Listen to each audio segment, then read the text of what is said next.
अब देखो मेरे भाई लोगन, किन किन को लगता है कि यहाँ पर अवतार 2 कितना ही अच्छा परफॉर्म कर ले, लेकिन वैसा जगह नहीं बना पाएगा जैसे यहाँ पर एंड गेम ने ढांसू जगह बनाया था। अबे क्या ही माल फेंका था यहाँ पर रूसो ब्रदर्स ने। देखो मैं जितने घंटे यहाँ पर सोशल मीडिया में मराता हूँ, लेकिन मुझे ये समझ आ गया कि कहीं से भी अवतार 2 एवेंजर एंड गेम का क्रेज पार नहीं कर सकती, क्योंकि अवतार 2 की क्रेज है, नेवरदलेस उसकी क्रेज है, पर यहाँ पर एंड गेम को पार कर दे इतनी क्रेज नहीं है भाई। देखो मोस्ट प्रोबेबली मेरे दिमाग में यहाँ पर घास चढ़ने गई है, जो मैं यहाँ पर अवतार जैसी बड़ी मूवी को यहाँ पर 10 गुना बड़ी मूवी एंड गेम से कंपेयर कर रहा हूँ। देखो नेवरदलेस एंड गेम एक यूनिवर्स से बिलोंग करती है, और इस मूवी को बिल्डअप देने के लिए यहाँ पर मार्वल ने कब से साला सेटअप करके हमारी मारी थी, और यही चीज में हमारे जेम्स कैमरॉन भाई पीछे रह जाते हैं, क्योंकि यहाँ पर जेम्स कैमरॉन ने यहाँ पर अवतार 2 के लिए उतना लेवल वाइज सेटअप नहीं किया, सीधे माल फेंका है हमारे सामने। अब देखो ये सब सेटअप की यहाँ पर पूरी की पूरी रिजल्ट यहाँ पर इंडियन मार्केट में दिखती है, क्योंकि यहाँ पर साला उतना क्रेज नहीं है इस मूवी का। यहाँ पर मूवी तो हाउसफुल पकड़ा रही है अपने शो को, लेकिन उतना क्रेज नहीं है जितने इसके ऊपर कंटेंट फेंके जाए। अब पता नहीं मेरे अंदर का ये अवतार का खून बोल रहा है कि यहाँ पर एवेंजर्स का, क्योंकि यहाँ पर मैं कितना ही कोशिश कर लूँ,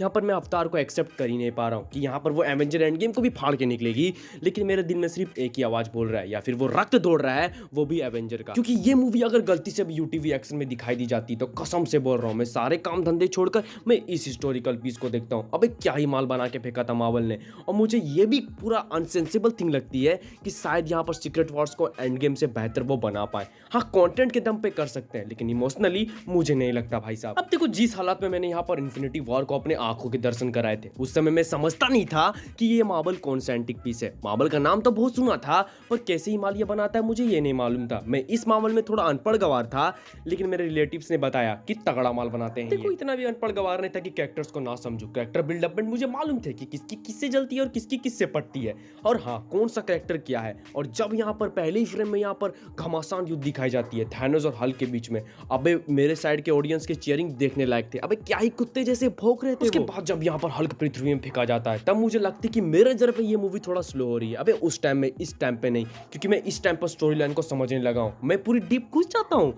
पूरी गहराई में जाता हूँ, तो यहाँ पर मुझे वो स्टोरी थोड़ी स्लो लगने लगी। लेकिन मैंने ये समझ लिया कि आखिर लड़ाई इस पत्थर के चलते हो रही है। फिर उस समय मैंने 7th के पढ़ाई को सबको छोड़कर पहले मैंने इसको समझा कि आखिर ये पत्थर क्या है।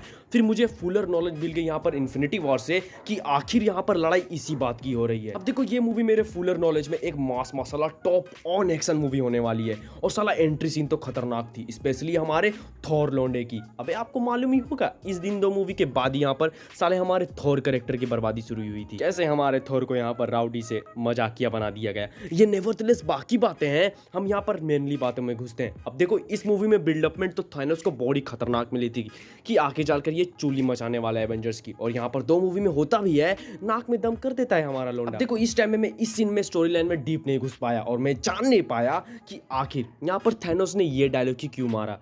बहुत ज़्यादा प्रॉब्लमेटिक था साला उस टाइम में ये मेरे लिए। तब जब मैं इस एनर्जेटिक टाइप एक्सपीरियंस को लेके यहाँ पर थिएटर से निकला, तो ये मूवी मेरे लिए one of the best Hollywood movie निकली। उसके बाद में इस मूवी को लेकर अपने पापा को जबरदस्ती लेके गया, वो भी पैसे लगाकर, वो भी 3D में। तब मजा ही आ गया इस मूवी को देखने में। और जब मैं साला यहाँ पर एंड गेम देखने अगले साल पहुंचा, तो मुझे यहाँ पर आयरन मैन, कैप्टन अमेरिका और बाकी एवेंजर्स के अलावा कुछ कैरेक्टर समझ नहीं आया। बस इतना समझ आया फिर लड़ाई ये वो पत्थर के लिए ही हो रही है। देखिए झूठ बोल के किसी का भला नहीं होता है। अपन ने सिर्फ वहाँ पर एवेंजर्स की फ्रेंचाइजी अभी तक देखी थी, और यहाँ पर सिविल वार जो कि नेक्स्ट लेवल यहाँ पर ब्लॉकबस्टर हो की गई थी, और उस मूवी को समझा और इस मूवी को पेलने दे लिया। फिर अपन मस्त थिएटर में जाकर कॉर्नर की सीट बुक कर अपने गर्लफ्रेंड के साथ नहीं, फिर अपने पापा के साथ इस मूवी को आराम से देखने गया। लेकिन उस टाइम इस मूवी में के लिए मुझे कॉर्नर सीट क्यों लेना पड़ा, क्योंकि थिएटर साला कुत्ते की तरह कचाकच भरा हुआ था, वो भी नाइट के शो में। मैं अपने प्रॉब्लमैटिक को सिस्टमैटिक से कहूँ तो मुझे यहाँ पर कोई कैरेक्टर इमोशनली कनेक्ट नहीं कर पा रहा था जैसे मैं अभी कर पाता हूँ। अब देखो thank to this movie presenter और दिस मूवी राइटर, क्योंकि इस कॉम्प्लेक्स स्टोरी को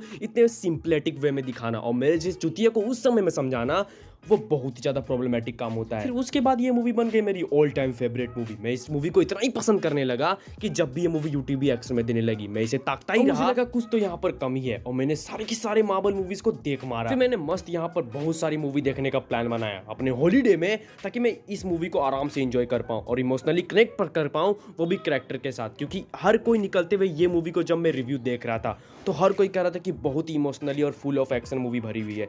मुझे एक्शन तो समझ आया, पर इमोशनल कहाँ था मेरे भाई। और सारी मूवी को देख डालने के बाद अपन फिर एवेंजर एंड गेम को यूटीवी एक्शन में देख डाला। उसके बाद जब यहाँ पर आयरन मैन की स्नैप वाली सीन आती है, तो मैं समझा कि क्यों ही इस मूवी को सब इमोशनली कनेक्ट कर रहे थे। क्योंकि मुझे लगा कि नहीं मरना चाहिए था आयरन मैन को। मैं भी बहुत इमोशनली कनेक्ट हो गया था उस कैरेक्टर के साथ, क्योंकि जिस तरह की उसकी वे थी अपनी मुंह सारे डायलॉग को बोलने की, और जिस तरह के यहाँ पर पंचलाइन छोड़े जाते थे हिंदी डब में, वो इसी को सिर्फ काबिल बनाते थे। चलो हम आज के डिकेड में खड़े हैं, लेकिन तब भी मैं एवेंजर के इरादे में रोते रहता हूँ, तो कैसे मैं यहाँ पर अवतार को एक्सेप्ट कर पाऊँ? क्योंकि जब यहाँ पर जेम्स कैमरॉन ने आगे से ही बोल दिया कि इस मूवी को बहुत ही यहाँ पर 5th या 6th हाईएस्ट ग्रॉसर मूवी बनना पड़ेगा, तभी ये मूवी एक अच्छे खासा प्रॉफिट में जा सकती है। तो मुझे तो यहाँ पर ये इस मूवी के लिए बहुत ज़्यादा मुश्किल काम लगता है। आपके हिसाब से क्या है? अब देखो, कोई मूवी को भी देखते समय नॉस्टैल्जिया फील आए ना आए, मुझे यहाँ पर एवेंजर एंड गेम को देखते हुए बहुत ज़्यादा नॉस्टैल्जिया फील आता है कि मैं उस टाइम कितना ही चूतिया था, जो कि इतने बड़े थिएटर एक्सपीरियंस को वो भी इमोशनली कनेक्शन के साथ मिस कर बैठा। मुझसे बड़ा चूतिया इस नसीब में कोई नहीं होगा। बाकी साले एवेंजर्स इकट्ठा हो जाओ। अब देखो, यहाँ पर नमक मिर्चा मसाला कौन डालता है इसके घाव पर, क्योंकि यहाँ पर अवतार 2 केरला में बैंड हो चुकी है मेरे भाई साहब। क्योंकि यहाँ पर डिज्नी ने डिमांड किया, वो भी केरला के एग्जीबिटर और सारे के सारे थिएटर्स ओनर से, कि मुझे तो अपन को यहाँ पर 55% शेयर चाहिए या फिर 60% शेयर चाहिए, क्योंकि वहाँ तो साली इंग्लिश मूवी ऐसे ही मराती है, और वहाँ पर उतने ऑडियंस जाते भी नहीं है वहाँ पर देखने के लिए, क्योंकि वहाँ बहुत लिमिटेड थिएटर्स हैं। तो वहाँ पर उन्होंने मना कर दिया कि हम यहाँ पर अवतार 2 की राइट्स को खरीदेंगे नहीं, तो फिर मूवी को दिखाना ही क्या है। तो अब देखने का केरला एग्जीबिटर जब मना कर चुके हैं इस फिल्म को रिलीज करने में, तो देखना होगा अब इस मूवी में क्या ही इंपैक्ट पड़ता है। मेरे हिसाब से कुछ इंपैक्ट नहीं होगा, बाकी बस 50 लाख 1 लाख यहाँ से वहाँ होंगे। बाकी बहुत लोग बोल रहे कि तूने साला भेड़िया का पोस्ट क्रेडिट सीन एक्सप्लेन क्यों नहीं किया। अबे सालों मैंने इस मूवी को देखा ही नहीं, कि शॉर्टेज थी अपने पास रोकड़े की। बाकी सालों मुझे ये बताना कि यहाँ पर अवतार 2 किस तरीके से और कहाँ से यहाँ पर एंड गेम को बीट करेगी। मेरे हिसाब से नो कंपटीशन, लेकिन बढ़ते बस आगे, क्योंकि ये वीडियो बस यहीं तक रखते हैं। मिलते किसी और इंटरेस्टिंग एंड अपडेटफुल वीडियो में, लेकिन जाने से पहले चैनल को जरूर सब्सक्राइब करना, ताकि मैं ऐसी मोटिवेट होता रहूँ तुम्हारे लिए ऐसी वीडियो बनाने। और कुछ पुराने मूवीज़ के ऐसी कुछ रिव्यूज चाहिए होंगे तो कमेंट में मुझे जरूर बताना भाई लोग, क्योंकि पुराना मैक्स हिस्ट्री